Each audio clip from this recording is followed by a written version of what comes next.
있는데요. 바로 인사드리겠습니다. 두 분 안녕하세요. 안녕하십니까. 네, 사람과 사회를 연구하고 계시는 박성태 실장님이시고요. 공론센터 장성철 소장님이십니다. 감사합니다. 뭐가 감사하시죠? 제 그 연구소와 예. 제 이름을 그렇게 또박또박 얘기해 주시는 분은 김은지 기자님이 유일한 것 같아요. 야, 오늘 서로 칭찬하고 아름답게 시작하는 딴 사람 뭐 날인가요? 공농생타, 발음이 어려워. 딴 사람 장송철 뭐 이렇게 하는 장성철 뭐예요? 장성철 뭐 발음이 예. 공론 네. 어려워요. 예, 또박또박 열심히 발음하도록 하겠습니다. 감사합니다. 예, 오늘 첫 번째 바로 말말말 들어가 볼까요? 저는 잊혔던 그 말이 준비됐더라고요. 날리면 야, 추억의 그 단어입니다. 추억의 그 단어. 예. 이때도 우리 같이 방송하지 않았어? 같이 방송했죠. 그때? 아, 윤석열 씨가 네.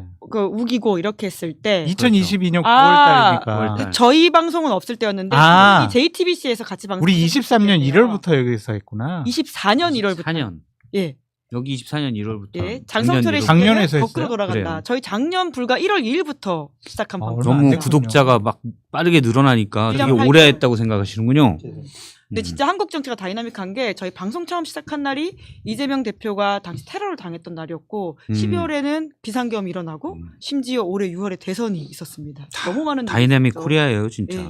다이나믹. 근데 심지어 저희 이야기는 윤석열 정부 초창기에 있었던 윤석열 정부의 어떤 본질을 보여주는 요게 사건이죠. 변곡점이에요. 예. 윤석열 정부가 처음에는 뭐 윤석열 전 대통령이 뭐 기분도 좋고 그러니까 기자들 불러서 뭐 김치찌개도 해준다 막 이렇게 했잖아요. 그때는 그냥 미련 곰탱이처럼 보이긴 했지만 크게 나쁘진 않은 그런 정도로 그러니까 사람들이 좀 너무 아는 게 없다. 완곡하게 표현해서 아는 게 없다 정도로 규정을 했었죠. 네. 그런데 이때부터 이 양반이 우기기 대망이구나. 예, 화도 성격이 내고. 예, 포악하다. 네, 그렇죠. 예. 포악하다라고 이제 됐었죠. 경로. 경로. 예. 제가 여기 작년에 와서 초에 윤석열 전 대통령의 키워드는 경로다. 그렇죠. 그 얘기를 했었죠. 아, 그 쇼츠 아직도 저는 아, 그래요? 기억납니다. 경로. 이분이 경로에서 모든 게 안 되고 있다. 그러면 직원을 조언을 못 듣는다. 이렇게 오케이. 얘기했었죠. 맞아. 그리고 제가 그때 해결책도 제시했어요. 일기를 써라. 반성을 해라. 어려우면 그림 일기부터 시작해라. 그랬죠. 제 말만 들었어도 요거까지 안 왔죠. 여름 휴가 때 조언하셨던 것도 아, 그거였습니다. 굳이 책을 안 읽을 것 같으니까 일기라도 써라. 일기라도 써라. 그림 일기라도 써라. 그림 일기라도 써라. 예. 그런데 안 했죠. 근데 이때 이제 얼마 MBC 스트레이트에서 나왔잖아요. 당시 홍보수석실 관계자가 아이고 엿됐다. 이거 큰일 났다. 사과문이라도 빨리 내자. 예. 사실은 딱 사과하면 하루 정도 하고 끝나요. 원래 사과만 잘하면. 길어야 이틀 가고 그렇죠. 끝납니다. 왜냐하면 더 이상 논쟁할 게 없잖아요. 그래서 죄송합니다. 그러면 이틀 하고 끝나요. 그러면 또 바이든 당시 미국 대통령에게 한 비속어였기 때문에 새랑 끼가 있었잖아요. 그래서 사실은 기자들도 막 그렇게 막 띄우진 않았을 거예요. 초창기니까. 네. 근데 그거를 사과문을 하고 김은혜 당시 홍보수석이 보고하러 갔다가 욕 뒤지게 먹고 네. 와서 내놓은 답이 바이든이 아니고 날리면은이다. 진짜 저는 그때 제가 서전 라이브라고 JTBC 그 시사 프로그램 진행하고 있었는데 그때 딱 와 김은혜 표정이 진짜 그 당혹 혼이 나갔어. 진짜 좀 어리 빠져 있는 어리 모습이었던 빠졌어요. 걸로 맞아요. 기억합니다. 특히나 시차가 있고 뭐 16시간 이후에 나온 입장이다 보니까 그렇죠. 거의 못 잤나 싶을 근데 정도의 본인도 여러분 다시 한번 들어주세요. 바이든이 아니고 날리면입니다. 본인도 그걸 수긍을 못하는 거야. 그런 표정이라는 그 말들이 표정이 많았죠. 드러났어요. 예. 네. 이제 와서 진실이 조금씩 드러나고 있는 그렇죠. 것이 그 당시에 참모들도 다 네. 사과해야 된다고 했는데 윤석열 씨가 뒤집어 버렸다. 그러니까 뭐 이렇게 야 내가 언제 그렇게 얘기했어? 그리고 우겨버리니까 말을 못하는 거죠. 아니 다 바이든으로 들리는데 난 안 했다고 하니까 이제 얘기를 못하고 제가 볼 때는 뭐 참모들이 쥐어짠 게 날리면이 아닐까. 아니야. 참모들이 안 했어. 본인이 그럼 그거는 윤석열 씨 머리에서 나온 거예요? 아니야.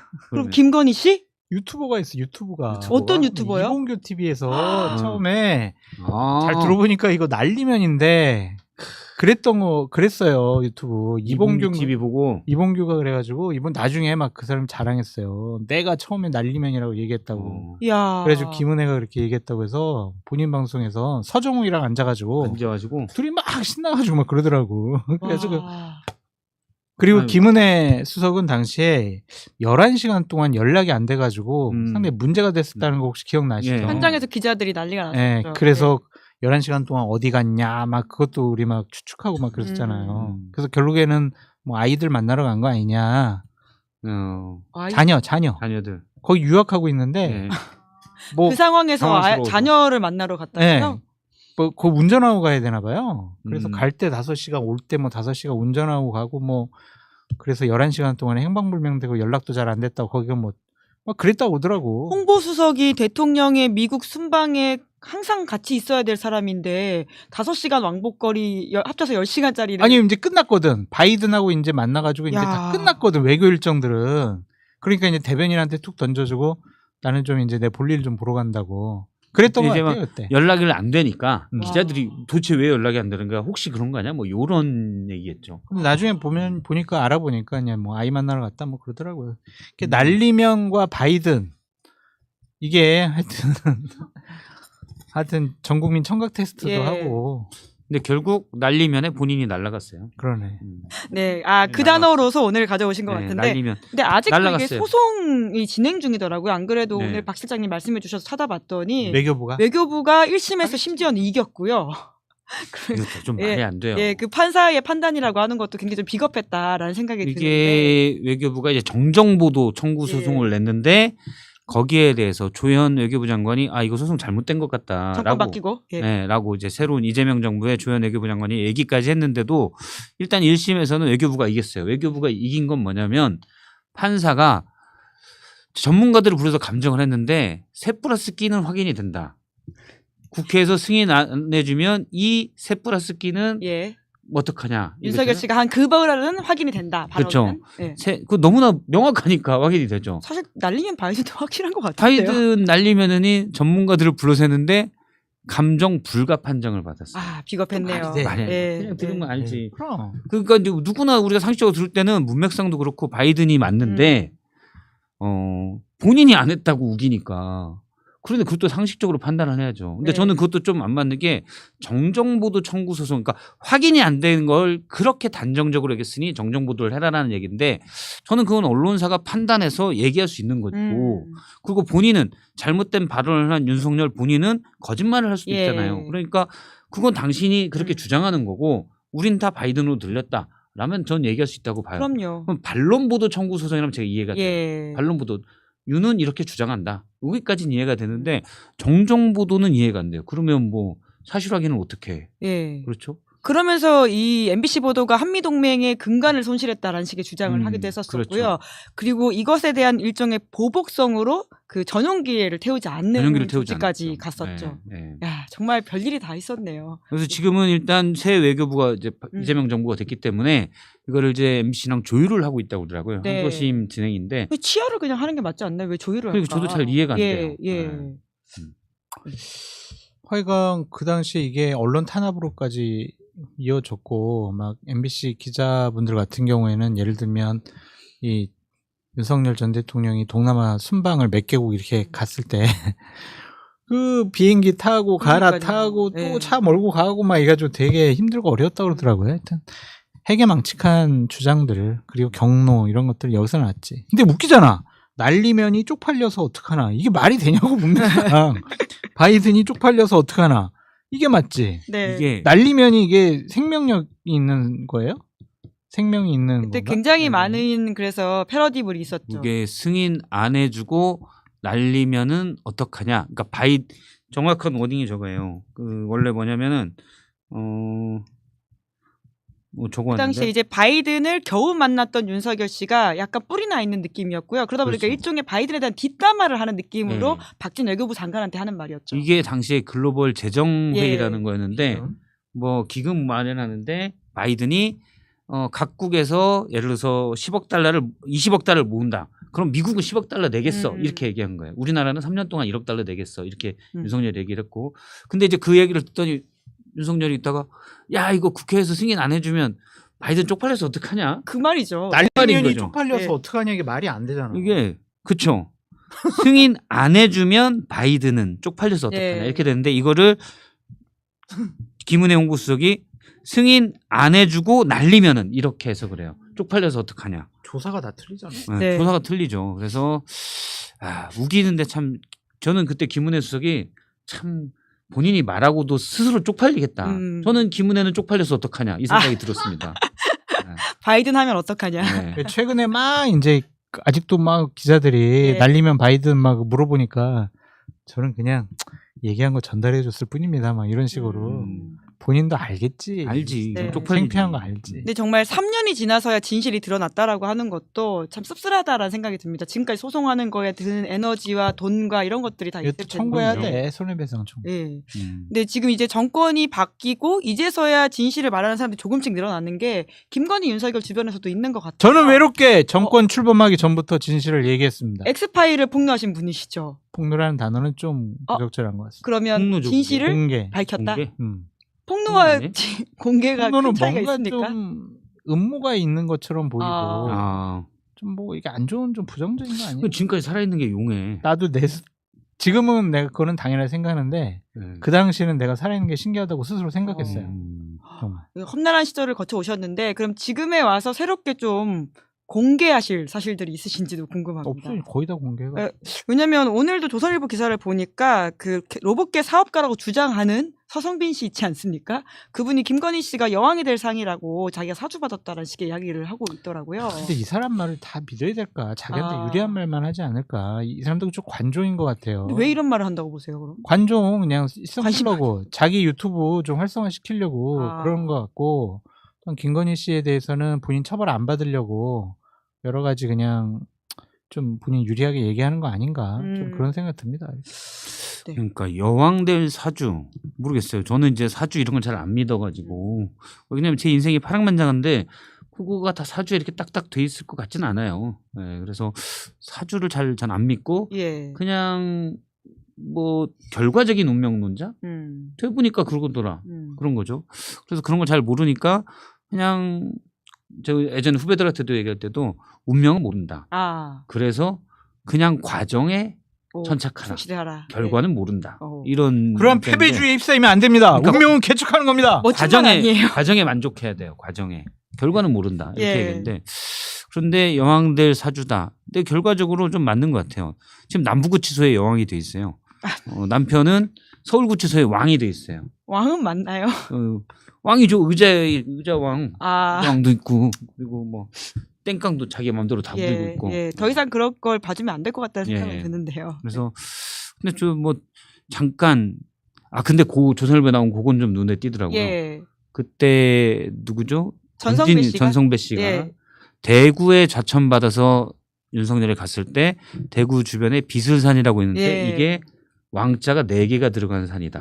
비슬이라는 그게. 예. 그래서 그렇더라고요. 왕 3명을 잡고 나중에 왕이 된다. 근데 그거 위험하다. 이렇게 했다는 거 아니에요. 근데 어떻게 보면 약간 비슷하기도 하고. 그렇죠. 네. 왜냐하면 이명박, 박근혜 두 사람을 그렇죠. 예, 구속시켰고 문재인 전 대통령과도 갈등이 예. 있었고. 근데 저는 어쨌든 사주나 별자리 이런 건 잘 안 믿습니다. 별로는 믿지 않는다. 믿지 않는다. 무신론자예요. 예.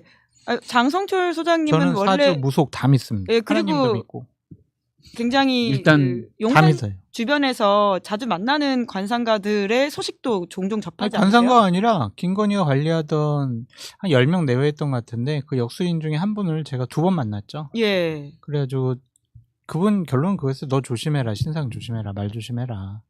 2024년 총선 때까지 김건희 얘기는 가급적 하지 말아라. 그래서 제가 살아있는 것 같아요. 그건 나도 할 수 있는 얘기인데. 네. 저 옆에서 보니까 말 조심히 하셔야겠더라고요. 네. 예. 인생에 그냥 좋은 조언으로서 받아들인다라는 말씀을 드리셨으니까 그럼 건진 이야기로 넘어가 보면 건진과 관련해서는 오늘 또 KBS에 어제죠. 어제 좀 KBS 놀라운 보도가 나오긴 했습니다. 건진 관련된 수사를 남부지검에서 계속 해왔었는데 압수수색에서 확보했던 관봉권 띠지가 뒤늦게 보니까 찢어져 있고 없어져 있고 거짓말이에요. 거짓말이에요? 증거인멸하려고 당시에 예. 검찰이 그렇게 하지 않았을까. 실수로 버렸다는 게 거짓말이라는 거 맞죠? 남부지검장이 좀 쓴 거 신흥석? 아니냐. 예. 그런 생각이 좀 들어요. 관봉권이 그게 비닐 쌓여져 있잖아요. 관봉 보신 적 있으세요? 저는 받은 적 있어요. 받은 적 있어요. 관봉권을 사용하는 데가 몇 군데 되잖아요. 당대표실에 근무하실 아니야, 때요? 당대표는 없지, 관봉권이. 받았으니까. 특활비를 받는 곳이 몇 군데 있잖아요. 예, 예. 부장실에 대통령실. 있을 때 그 다음에 국정원. 예. 국정원. 국정원에 제가 높은 분이 제가 아는 분이 있는데 만나러 갔더니 관봉권 주더라고 이렇게. 그 관봉권은 어떻게 돼 있냐면 네. 아니 비닐에 예, 있는 건 저희가 아니지. 사진을 준비했는데 저런 식의 저렇게 돼 있어. 건가요? 가로 세로가 다 저 띠지로 둘러져 있어. 아. 보통은 이제 은행 가서 달라 그러면 가로만 돼 있든지 막 이러잖아요. 예. 근데 저는 가로 세로 다 돼 있거든요. 그래서 그걸 받은 적이 한 번 있고 김영란법 이전에 받은 적이 있고. 공개하셔도 되는 거죠. 아니 그 근데 사람들 검찰 조사 받으러 가는 거 아니에요? 왜? 특활비 받았다고? 뭐 국정원한테 받았는데 뭐. 그 사람들 맨날 주도 막 그렇게 주는 것 같아요. 예. 옛날에 옛날에 아주 옛날이죠. 김영란법 이전에. 음. 근데 이게 웃긴 게 뭐냐면 그게 관봉권 띠지로 저렇게 다 돼 있고 비닐에 이렇게 쌓여져 있잖아요. 예. 그 돈을 세다가 잃어버렸다라는 거잖아요. 그렇죠? 그러면은 그 신참내기 젊은 수사관이 비닐을 뜯고 관봉권 띠지를 뜯어가지고 돈을 막 세. 친무차 아줌마 이렇게 세. 이건 500만 원. 이거 500만 원. 그래가지고 5천만 원 막 그 다 세요? 말이 안 되잖아요, 그게. 그러니까 이거는 돈 세다가 잊어버렸다고 하는 거는 이 날리면의 이탄이라니까. 아. 국민들 우습게 보면서 해명하는 거예요. 예. 아니 그리고 혼자 세요? 여러 명이 같이 너 있는데 혼자 가서 저 세라 너희? 뭐 이러겠어요? 아니면 우리가 다 좀 몇 명 가가지고 이거 뭐 어떻게 된 건가 막 이렇게 사진도 찍고 뭐 하고 다 그럴 거 아니에요. 수사하는 과정이라고 하는 게. 그리고 수사관 제일 기본이 뭐겠어요? 증거 확보잖아요. 증거 확보. 막 머리카락 하나도 막 할까봐 막 손에 장갑 끼고 핀셋으로 해가지고 막 비닐 놓고 막 이런 사람들 아니에요? 그 수사관들? 그런데 그 중요한 띠지를 그냥 버렸다고? 이거 나는 이번 수사 처음 하니까 버려도 되겠네? 이거 버려야 말이 안 되잖아. 상식적으로 납득이 잘 안 가요. 그러니까요. 우리가 이제 어떤 현장에서 드라마나 뭐 제가 경찰은 안 해봤지만 보면 많이 나오잖아요. 예. 신참 내기 형사가 뭐 이렇게 만지면 야 자식아 그거 만지면 어떡해 그러고 그렇지. 하잖아요. 그 발자국만 막 찍어도 그럼. 너 때문에 족적이 헷갈리잖아 하잖아요. 근데 이 중요한 사건에서 중요한 띠지 여기에 지문이 묻어 있을 수도 있고 그러게요. 그리고 도장을 띠지에 찍는데 그러면 어디서 누가 찍었냐를 보면 추적이 가능한 건데 이걸 그냥 버렸다? 저는 잘 이해가 안 돼요. 그리고 버렸어도 만약에 정말 신참이 버렸어요. 그럼 바로 위에 야 이거 띠지 어딨어? 그렇잖아요. 버린 다음에 확인해야 될 거 아니에요. 예. 그래서 다시 그럼 쓰레기통에 버렸으면 그 자리에서 쓰레기통 뭐 매일 비운다고 하도록 그날 알았어야 이게 정상인 거죠. 당연히 중요 증거인데. 근데 이거를 확인을 않고 했다? 이거는 말이 안 되죠. 아니면은 야 잘 버렸는데 아주 감찰도 안 했다라는 거잖아요. 그러니까요. 웃기지. 뒤늦게 이 사실을 알게 되었고 감찰도 하지 않았다. 알았어요. 그래서 정성호 법무부 장관이 오늘 감찰 지시를 한 것 같은데 이거는 밝혀야 돼요. 근데 퇴직한 사람도 불러다가 조사할 수 있나? 있죠. 감찰. 네. 그냥 조사 형식으로. 조사 형식으로 하죠. 감찰한 감찰은 다음에 모르겠지만 고발이나 수사 의뢰를 그렇죠. 할 수도 있고. 내가 지검장인데 나를 조사해? 막 이러면 어떡해요? 아니 대통령도 하는데 불러주세요. 조사하는 당시 네. 직무 있을 때 직무유기나 이런 게 있으면은 조사를 할 수가 있죠. 예. 수사를 방해했다. 원래 특검 사항에 수사를 방해한 것도 수사 대상에 들어가 있어요. 네. 넉 달이나 지나서 이 사실을 검찰에서 알았다고 합니다. 에이 말도 안 돼. 이것도 좀 그래요. 저는 건진법사에 대한 수사가 좀 느리다. 예. 근데 이제 다른 쪽 많이 하니까 그렇게 생각했는데 지금 보니까 관봉권의 띠지를 다 유실했다. 이거는 잘 납득이 안 돼요, 정말로. 네. 결과적으로는 이 돈이 어디서 나왔는지 출처를 숨기기 위해서 한 행동이라고 의심할 수밖에 없는 건가요? 아까 그런 의심이 현재 크죠. 예, 도장이 찍혀 있으면 출처를 알 수 있다는 말씀이시죠? 우리가 이제 건진의 관봉권 1억 6,500만 원인데 그중에 5천만 원이 비닐에 묶여서 예. 뭉텅이로 이건 한국은행에서 시중은행 들렸다 바로 간 거다. 그러니까 네. 아마 대통령실 특활비다라고 이렇게 거의 확정적으로 생각을 했었잖아요. 그럴 가능성이 아주 높고 그런데 그 띠지가 없어졌다? 확인하기가 이제 애매해진 거죠. 네, 그러니까 이미 죽은 권력에 대해서 검찰이 그 당시에 왜 이렇게까지 물론 그때는 정권이 바뀌기 전이었던 것으로 보이긴 예. 합니다만은 이제 올해 초에 있었던 건진에 대한 그 두 번의 구속영장 기각도 그렇고 좀 여러모로 여기가 얼마나 약한 고리 혹은 뭐 검찰까지 연루되어 있는 비리가 있는 건가라는 의심이 좀 들 정도의 상황인데 그 세 번째로 부실수사지. 부실 부실수사, 봐준 수사. 댓글창에 장성철 소장님 20일까지 특검 출석해서 참고인으로 관봉에 대한 이야기를 좀 하시라는 취지의 말이 있습니다. 저는 옛날 거예요, 옛날. 음. 박근혜 때인가? 박근혜 때인 것 같은데. 그래서 상관없어요. 한 10년 전이라서. 네. 검찰개혁 왜 필요한지를 좀 다시금 알 수 있을 것 같다라는 생각이 드는데, 근데 건진에 대해서는 이제 김건희 특검이 오늘 영장 청구한다 이렇게 밝혀가지고 이번 주 중으로 영장 실질심사가 이루어질 것으로 보이거든요. 이번에는 영장이 나올 거라고 보십니까? 저는 나올 거라고 봐요. 네. 네. 근데 앞서서 아까 제가 말씀드린 것처럼 작년 12월과 올해 1월인데도 영장이 기각이 2번이나 됐더라고요. 예. 물론 그거는 그때는 검찰의 예. 수사가 좀 더 철저하진 않았던 것 같아요. 그러니까 건진법사 수사가 어떻게 됐냐면 남부지검에서 원래 가상자산, 코인 관련 수사하다가 건진 뭐가 나왔다. 거기까지 간 거죠. 예. 이거 그러다 그 이슈가 돼버렸어요. 누군가 이제 저는 기억이 아마 제2였던 것 같은데 이게 새어 나오면서 기사를 쓰고 그러면서 이제 맞아요. 냈죠. 예, 그래서 사실은 이 남부지검도 좀 당황했을 것 같아요. 제가 볼 때는. 그래서 안 할 수도 없고 할 수도 없고 판도라의 약간 상자가? 애매한 예. 그런 게 됐는데 당시 건진법사가 물망에 올랐을 때 지금 국민의힘의 유력 주요 주류 국회의원이 연계돼 있을 거다라는 예. 얘기가 있었는데 당시에도 소문이 있었죠. 근데 그게 사실로 거의 드러나고 있죠. 권성동 의원 예. 당시에도 소문이 많이 있었는데 사실로 지금 드러나고 있어서 뭐 통일교로부터 쇼핑백 2개를 받았다. 2월에 가평의 천정궁에 가서 2개를 받고 뭐 근절을 했다. 이런 얘기도 나오고 또 통일교의 윤영호 본부장이 1억 서포트. 예. 오늘 새로 외모가. 나온 보도에 따르면 그 자리에 다른 사람들도 있었다라는 거 아니에요?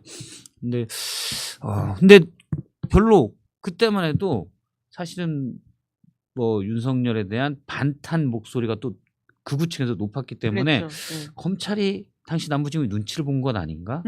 당시 그 건진에 그 소굴이라고 하긴 그러고 뭐죠? 은신처라고 자기 거기 있잖아요. 법당. 예. 거기에 대한 압수수색도 제대로 안 됐죠. 예. 아르테미스. 예. 그렇죠. 예. 아마테미스 뭐 예, 맞아요. 이름 까먹었네요. 죄송합니다. 그런 것도 제대로 안. 아미테라스. 아미테라스. 예. 아미테라스인가요? 네. 예, 그 일본신이라고 일본신. 알려져 있죠. 그런 것도 제대로 아마테라스. 수사가 안 됐죠. 그래서 예. 보면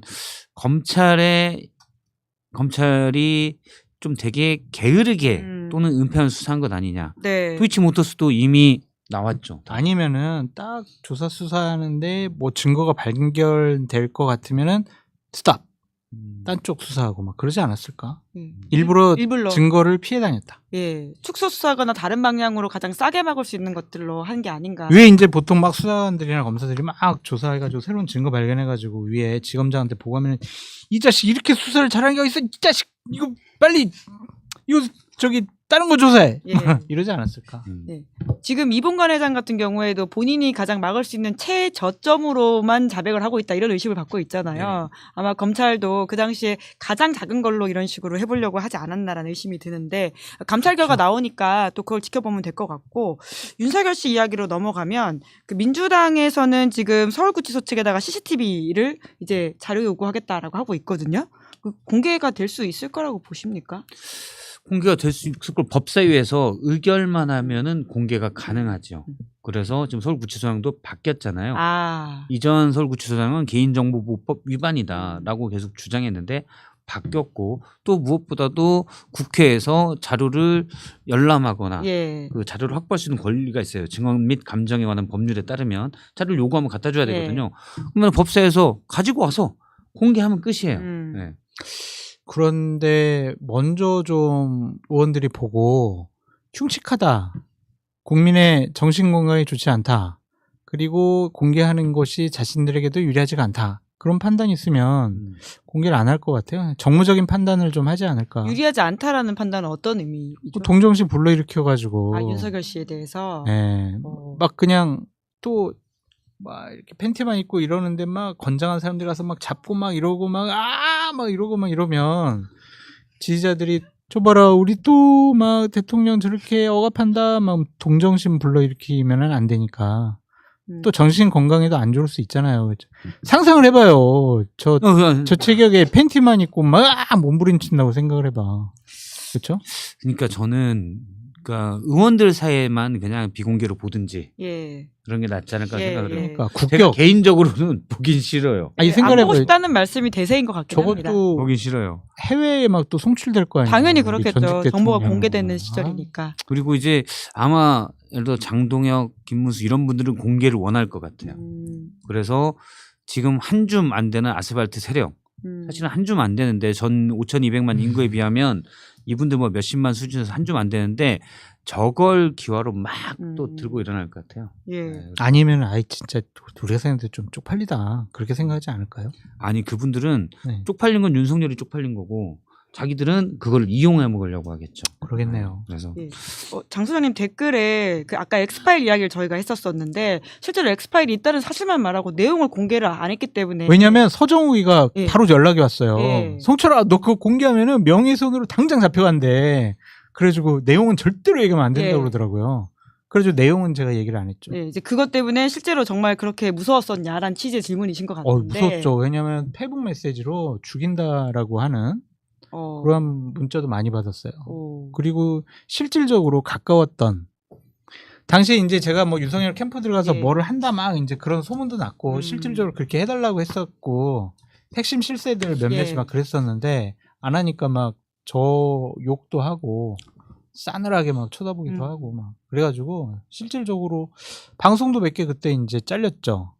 그 보수 방송에서는 나오지 그때 말라고 그러더라고. 그 정진석 그 당시 원내대표가 보수 그 훨씬 참칭 전이죠. 패널 그것인 전이죠. 훨씬 전에 대선 전에 채널 A랑 TV조선에서는 바로 그 터트리고 나서 그 다음 날부터 나오지 말라고 그러더라고요. 네, 네. 그래서 바로 제가 제2에 있을 때 바로 불렀죠. 그럼 지금은 공개할 수 있는 내용이 있으세요? 아니 아직 종결을 안 내렸어요 지금. 오. 서울 경찰청에서 조사를 하고 있는데 아직 종결 처리를 안 했더라고요. 그때 근데 내용을 일부 공개한 것으로 알고 있는데 절대로 안 했어요. 아니 그 이른바 뭐 술집 의혹 이런 것들이었다고 그런 걸 그러니까 넌지시 제가 공개한 얘기했죠. 거는 뭐였냐면은 그 당시에 이제 뉴스공장 나가가지고 새로운 거 사실만 얘기해달라고 그러더라고. 그래가지고 지금까지 알려진 거 외에 뭐가 다른 게 있냐 그래서 그 최윤순 씨와 관련해서 지금까지 보도 안 된 어떠한 자금 액수와 관련돼서 정확히 구체적으로 액수가 좀 적혀 있었다. 그 얘기는 제가 한번 한 적이 있죠. 최은순 관련된 그럼 지금 그게 특검 수사와도 연관되는 그게 세 가지 이유인가요? 파트였어요. 윤석열, 그다음에 김건희, 최윤순. 그때부터 그 세 명이 핵심이라고 보셨군요. 그때 뭐 이 사람들의 논란되는 것들 다 예. 총정리 해놨더라고 그때. 대략 해보니까 한 20가지가 넘더라고요. 지금 보면 그 다 특검이 나왔지, 수사하고 거의. 있는 내용들이 거의 맞닿아 거의 다 있는 나왔죠. 건가요? 거의 다 나왔죠. 다 나왔어요 이제. 윤석열은 뭐 있었어요? 지금 나온 거 다 있다니까. 윤우진 뭐. 그 다 있었죠 다. 윤우진은 사실 초창기부터 논란이 그죠 윤석열 그런 것들을 총정리해 놓은 거야. 그러니까 이런 거지. 장성철 나쁜 놈 이렇게 하면은 나쁜 놈인가? 뭐 나쁜 놈 아닐 수도 있는데 장성철 나쁜 놈 도둑질하고 욕하고 누구 때리고 어디가 침 뱉고 이런 거를 20개를 적어놨어 봐. 그럼 장성철은 진짜 나쁜 놈이구나. 그렇게 생각이 들 거 아니에요. 그래가지고 그때 야, 이 사람은 대통령 되면 안 되겠다. 그렇게 생각한 거였죠. 20가지. 정도. 다 합해서. 일종의 굉장히 빠르게 경고했던 내용이긴 했네요. 그게 빨리 풀렸으면 우리가 윤석열 안 겪었을 수도 있겠다는 생각이 들기도 하고요. 근데 그게 대선 과정 중에 많은 것들이 다 나왔거든요. 근데 워낙 그때 정권 교체 여론이 좀 높았었고 또 정의의 뭐 화신처럼 돼 있어가지고 별 영향은 없었을 것 같기도 하고 괜히 제가 철없이 얘기했다가 아주 그냥 엄청나게 곤혹스럽게 당했죠. 대략은 뭐 이런저런 의혹들은 있었죠. 거기 이제 사실은 뭐 이른바 그 줄리 의혹도 있었고 다 있었고 그게 이제 A 보고서, B 보고서 두 가지가 있었어요. 두 가지 버전. A 보고서, B 보고서요? A 보고서는 이제 그 공적인 기관에서 작성을 한 거였고 예. B 보고서는 그 당시 이제 여권 예. 민주당 쪽에서 작성을 했던 것 같아. 공격을 하려고. 왜냐하면은 네거티브성. 예. 예. A 보고서는 쭉 논란된 거를 그냥 나열식으로 쭉 적어놨고 B 보고서는 이런 논란이 있으니까 요런 포인트 가지고 공격해야 된다. 그런 이제 공격 포인트까지 있더라고. 예. 그래서 두 가지 버전이었죠. 근데 와 안새 나오대. 나 그거 발표하고 나서 어딘가는 돌아다닐 줄 알았는데 진짜 안새 파일인데. 나오더라고. 그죠? 저 저는 문서로 받았죠. 둘 다. 아, 둘 다 둘 다 파일이 문서로 아니고? 받았지. 근데 그 누군가는 파일을 갖고 있을 거 아니에요. 신뢰할 만한 내용이고 지금 봐서 보니 다 검증 가능했던 내용. 근데 그때 다 버려가지고 어. 기억 안 나는데 예. 대부분 다 나와가지고 근데 안 돌아다니더라고. 그래서 음. 야, 참 신기하다. 그 엑스파일이 생각도 버전이 2개였다는 것도 지금 음. 처음 알게 됐어요. 아 그래요? 그 당시 예. 많이 얘기하고 다녔는데. 아, 네. 방금 나온 단독 보도가 있는데 김건희 씨가 특검 조사 당일에 대면 진료를 신청했다라고 합니다. 지금 여러모로 정신 건강이 좋지 않다라는 이야기는 과거에도 우울증으로 아산병원 진료를 받은 바가 있는데 지금도 이제 그러한 이유로서 이제 21일 오후에 특검팀 소환 조사를 앞두고 당일날 그렇게 진료를 받는다라고 합니다. 우리가 예측했던 것처럼 조사 한 번 받고 아프고 이런 음. 것들이 이제 실질적으로 진행이 되네요. 아플 예정이다라는 네, 그래서- 예언해 주신 바가 있죠. 본인도 아플 예정이다 하니까 딱 음, 맞네요. 음. 그러니까 본인도 아파야만 해. 할 거지. 본인도 좀 뭐랄까 면구스러울 거예요. 가서 할 얘기도 없고 앉아서 그냥 가만히 있으려면 힘들죠. 네. 그래서 나는 이제 드디어 아팠다. 뭐 이런 게 되는 거 아닌가라는 생각이 듭니다. 근데 이제 막 자꾸 몰라요. 제가 안 했어요. 그런 거는 뭐 몇 가지 이유 때문에 그런 것 같아요. 좀 기억이 안 날 정도로 좀 흔하게 받아가지고 그 사람한테 이거 받았나 안 받았나 이제 헷갈리는 거지. 하도 많이 받아가지고 하루에 막 10개씩 받으면은 솔직히 누가 뭘 줬는지 적어놓지 않으면 솔직히 잊어버려요. 당선인 시절에는 완전 그 아크로비스타 거기서 있었기 때문에 뚫렸거든. 아. 만나러 오는 일반인들 다 만난 거 아니에요. 그러니까 이건 누가 줬는지 좀 기억도 안 날 거야. 근데 저도 약간 의아한 게 되게 많이 받았을 걸로 추정이 되는데 지금 우리가 서희건설, 통일교 얘기되지만 이 건설사가 서희건설 하나뿐이냐, 그다음 이상한 종교가 통일교 하나뿐이냐 많잖아요. 뭐 호랑 무슨교에서도 줬을 수도 있고. 남녀랑 그런데 종교.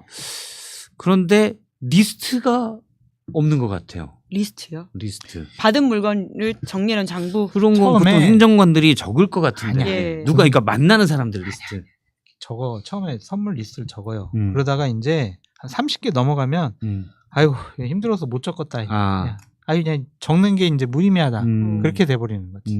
그래서 안 적었을 것 같아. 그리고 김건희가 경호원들한테도 이것저것 다 비밀로 하라고 비밀로 적지 하라? 말라고 그랬을 것 같기도 하고. 특검이 저는 더 있을 걸로 봅니다. 그럼 네, 있을 걸로 많이 보는데 있겠지. 그 지금은 출석을 안 한다고 하지만 예. 지금은 멘붕식이에요. 본인도. 그렇지. 본인도 앞서 여왕대 사주라고 했는데 사실은 V0로 여왕처럼 군림하다가 지금 깜빵 가서 내가 깜빵 가나요? 했는데 갔잖아요. 아. 그래서 지금 약간의 멘붕이 있는 시기고 그래서 정신 건강이 안 좋죠. 그건 저 같아도 안 좋을 것 같아요. 잠도 못 자고. 네. 밥맛이 있겠어요? 네. 네. 밥맛이 있으면은 되게 식성이 좋은 거죠, 지금. 음. 그런데 좀 있으면은 저는 조사를 받을 거다. 네. 왜냐하면 본인 죄를 줄여야 돼요. 이 종교 이야기가 예민하다 보니까 아까 남미 호랭교 이상한 종교 아니다라는 아 그래? 반박 댓글도 있다라는 말씀을 그래? 좀 소개해드리면서 저는 그래서 예. 그 호랭교 뭔지 모르고 뭐 호랭교. 네, 각자의 종교가 있으니까 자, 장 소장님 말말로 넘어갈까요? 이재명 지지율. 네. 최근에 이재명 대통령의 지지율과 민주당의 지지율이 좀 하락하는 것으로 좀 나타났어요. 지난주 금요일에 있던 갤럽, 어제 있었던 리얼미터를 보면은 좀 60% 깨졌고 50% 초반 나오는 것도 있는 것 같더라고요. 그 원인에 대해서 뭐 저희가 어제 오늘 상당히 뭐 분석을 많이 했지만 결국에는 뭐 양도세 기준 그리고 뭐 조국, 윤미향, 사면 그런 논란도 있었고 이춘석 의원 차명 주식거래 이것도 논란이 좀 있었던 것 같고 그래서 이런 것들이 합쳐져 가지고 지지율이 좀 하락한 것이 아닌가 그렇게 좀 생각이 드는데 이제 이런 생각이 드는 거예요. 그러니까 윤석열, 김건희의 약발이 다 있구나. 아. 그러니까 윤석열, 김건희 조사하고 수사하고 저 사람들의 부적절한 일들이 막 이제 발표되고 공개가 되면은 그래 맞아 이재명이 지금 잘하고 있구만. 그런데 이젠 그 약발이 다 돼가지고 윤건희 부부의 어떠한 해괴망측한 일이 보도가 되더라도 반사적으로 이재명 대통령 지지율이 올라가지는 않겠구나. 이제부터 정말 본격적인 실력을 보여줘야 되겠구나. 이번 주 다음 주 대형 외교의 빅 이벤트가 있잖아요. 일본 수상도 만나고 트럼프도 만나고 거기서 일정한 성과를 불러일으키지 않으면은 지지율이 조금 더 하방 압력이 세지지 않겠느냐 그런 생각이 한번 들고 또 하나는 정청래 민주당 당대표 와의 약간의 좀 엇박자 그런 것도 민주당과 이재명 대통령 지지율 좀 깎아먹는데 한 몫을 한 것이 아니냐 그런 생각이 들고요. 민심을 좀 잘 좀 읽었으면 좋겠어요. 그러니까 예를 들면은 지난주에 있었던 어제 있었던 리얼미터 여론조사를 보면은 자영업 계층에서 9.3%가 하락했거든요. 근데 지금 여권에서는 계속 그랬잖아요. 민생 소비 쿠폰을 이렇게 다 들여서 지금 막 자영업자들 신나하고 있다, 장사 잘 되고 있다, 막 그런 얘기를 막 하고 있잖아요. 그러면은 자영업자들 지지율이 올라가야지 왜 떨어지냐고. 이거는 뭔가 다른 문제가 있는 것 같아. 뭐라고 보세요? 모르겠어요. 그러니까 뭔지 그거는 이제 아니, 파악을 여기는- 제대로 해봤으면 예, 좋겠어요. 예. 그러니까 대통령실에서 그렇게 직업별로 어디가 왜 이렇게 떨어졌지 그거를 세밀하게 분석하는지는 모르겠지만 그렇게 9.3% 10% 가까이 떨어졌다면 뭔가 정책적인 잘못이 있지 않느냐 아니면 민심을 우리가 잘못 읽지 않느냐 그런 반성하에서 국민 여론을 우리가 잘 읽어야 되지 않겠느냐. 그런데 이제 대통령실이나 김병기 이제 원내대표나 김민석 이제 국무총리 같은 경우에는 임기 마칠 때의 지지율 그것만 보고 가겠다 뭐 이런 식으로 얘기를 하고 민생 앞으로 잘 살필게요 이렇게 원론적인 얘기만 하더라고요. 저렇게 좀 안이하게 생각해도 될까? 뭐 좀 그런 생각도 들었습니다. 뭐 요런 그러니까 전당대회 할 때는 ARS 조사를 많이 참조를 하는데 왜냐면 고관여층들이 하니까 보통 조사는 저는 늘 얘기하는 게 이제 면접 조사를 봐야 된다. 네. 응답률이 ARS는 5% 내외. 그다음에 면접 조사 같은 경우는 뭐 10% 초반대 또는 옛날 MBS 조사 같은 건 상당히 높아요. 네. 그래서 ARS는 고관여층만 나와서 그런데 지난번에 갤럽 조사랑 보면은 50% 후반대. 이번에 이번에 리얼미터는 50% 초반대가 나왔잖아요. 예. 리얼미터 조사에서는 꽤 많이 떨어졌는데 일단 약간 긴장은 해야 될 것 같아. 근데 제일 큰 민주당이? 건 예. 저는 저거로 봐요.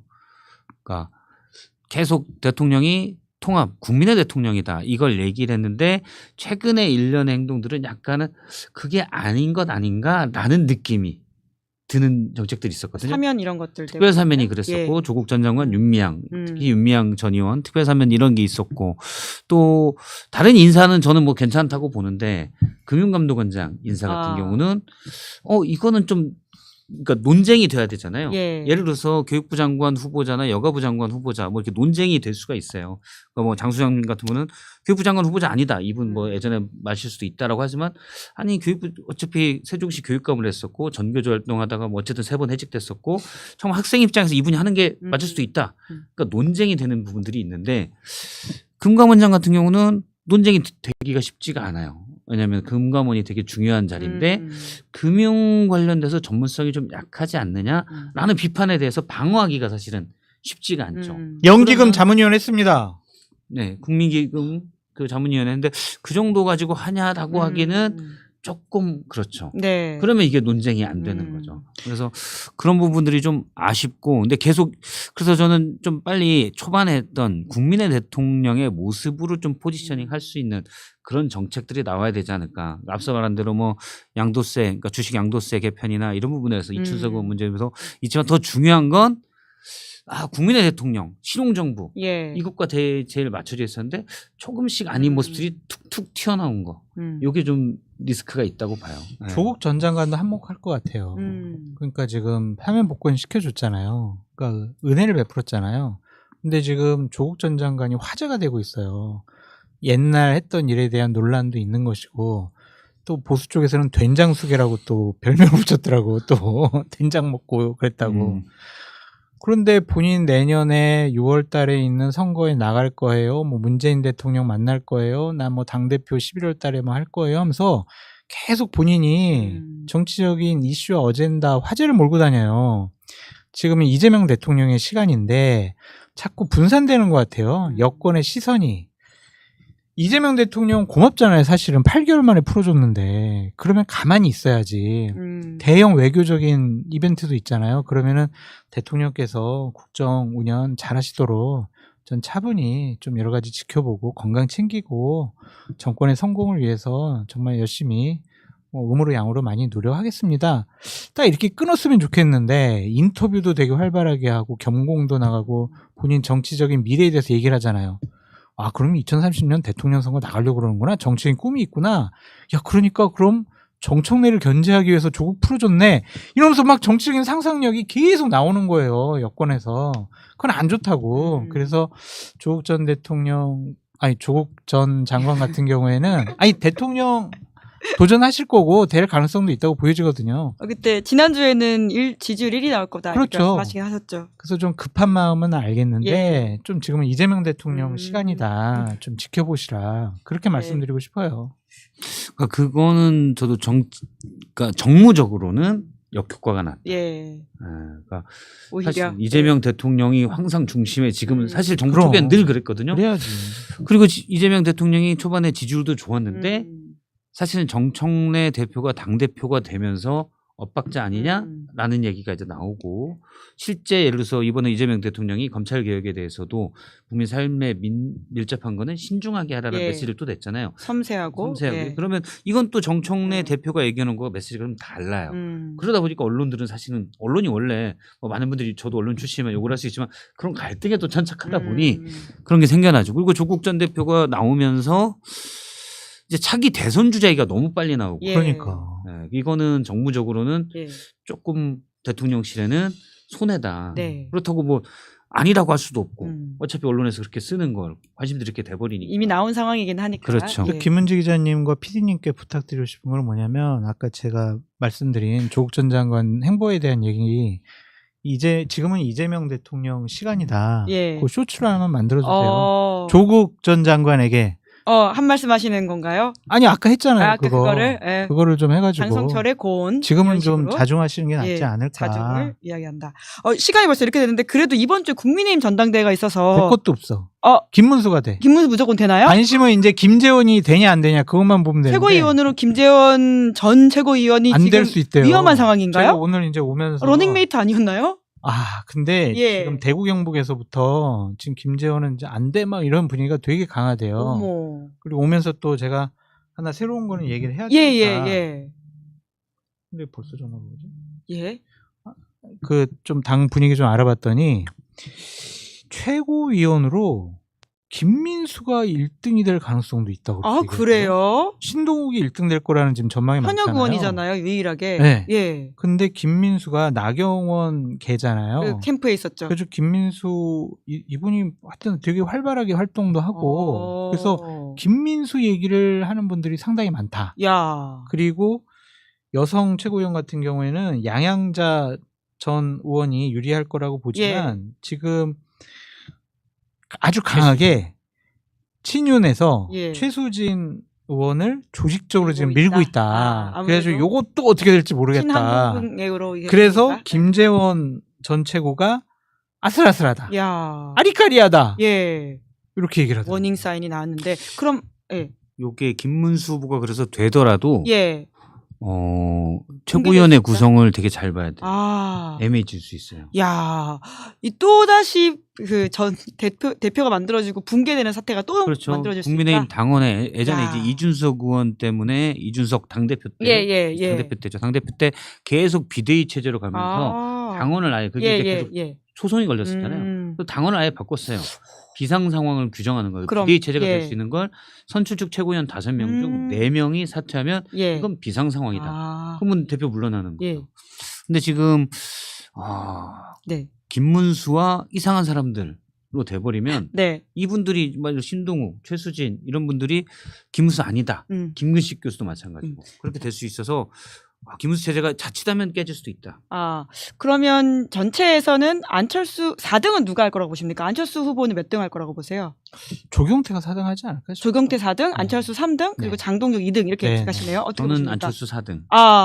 두 분의 전망이 갈리는 건 3, 4등이다. 3, 4등. 라고 확인을 하면서 우리 장 사장님 가셔야 될 것 같아가지고 조금 더 두 분 얘기 나누세요. 얼른 마무리하도록 하고요. 그러면 박성태 실장님한테 하나만 더 여쭤보는 식으로 마무리를 할까요? 그러니까 저희가 국민의힘 지금 다른 방송 있으셔가지고 급하게 좀 일어나고 계시는데 그러면 지금 붕괴하게 될 경우에는 그럼 김문수 체제는 얼마나 유지되고 이후에 국민의힘은 어떻게 될 거라고 보세요? 김문수 후보가 당대표가 된다.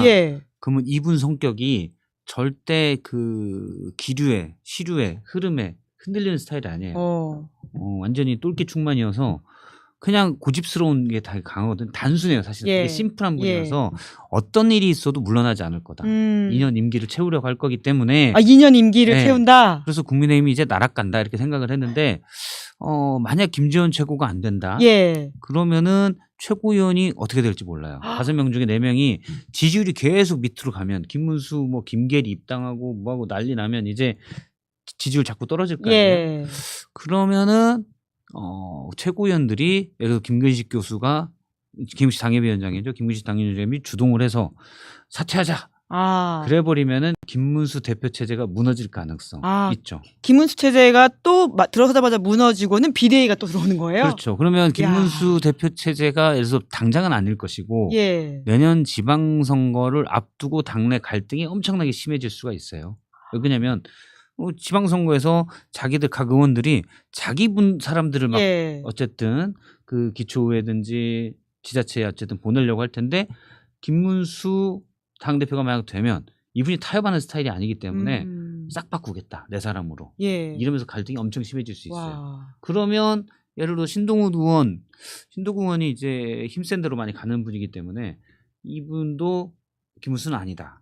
라고 갈 수도 있고 예. 그다음에 뭐 최수진 의원도 친윤들이 같이 하면 김문수를 일단 쫓아내는데 갈 수도 있다. 김근식 교수야 뭐 당연한 김근식 위원장이 당연하고 와.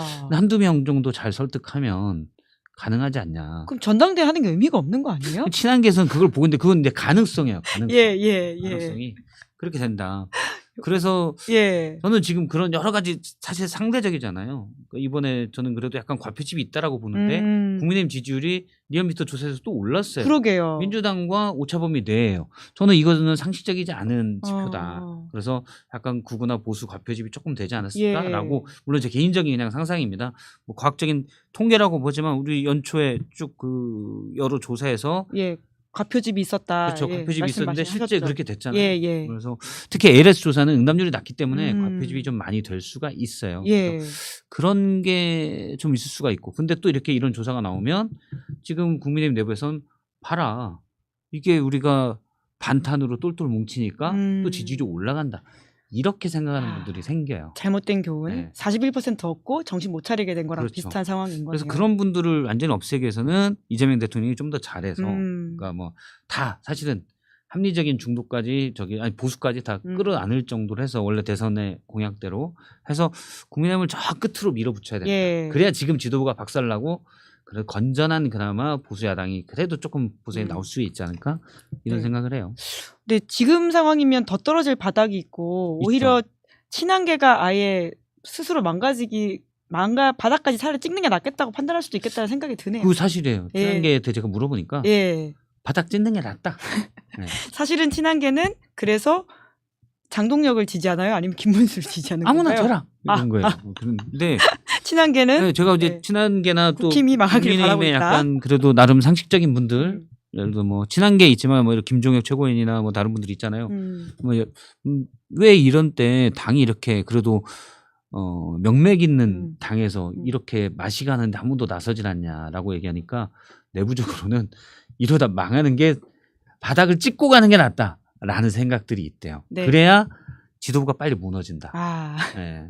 다들 망하길 바라고 있다. 근데 저는 이제 제 개인적으로는 뭐 정무적으로는 또는 정치공학적으로 그렇게 생각할 수도 있지만 그건 또 좀 아니지 않냐라는 생각도 들고. 여러 가지 불행한 상황이 펼쳐지고 있는 것 같은데 그 댓글에 호영님께서 문수의 힘이라는 댓글을 달아주고 계시고요. 정말 좀 답답한 상황에 대한 이야기들도 많이 하고 계신다라는 이야기를 드리면서 또 마지막에 우리 박성태 실장님한테만 쭉 이야기를 들으니까 더 또 이렇게 보이는 게 많다는 생각이 드네요. 할 일이 없어서 있었어요. 네, 감사합니다. 길게 이야기를 나눠주셔서 더 감사드리다는 생각이 들고요. 다음 주 이 시간에 뵐 때는 국민의힘 결과가 나올 테니까 그 이야기를 더 나누면 될 것 같다는 생각이 듭니다. 고맙습니다. 네. 네, 김은재 뉴스인 8월 19일 준비한 방송 여기까지고요. 저는 내일 오후 5시에 김종대 전 의원이 휴가여가지고 새로운 대리기사님 모셨습니다. 박지훈 변호사가 대리운전석에 앉고요. 내일 동반석에는 이지은 변호사 올 예정입니다. 오늘 방송 재밌게 보셨다면 구독, 좋아요, 알림 설정 부탁드리겠습니다. 고맙습니다. 시사인이 만드는 정치 라이브 김은지의 뉴스인 매주 월요일부터 목요일까지 오후 5시에 생방송됩니다. 구독, 좋아요, 알림 설정으로 함께해 주시면 큰 응원과 격려가 됩니다.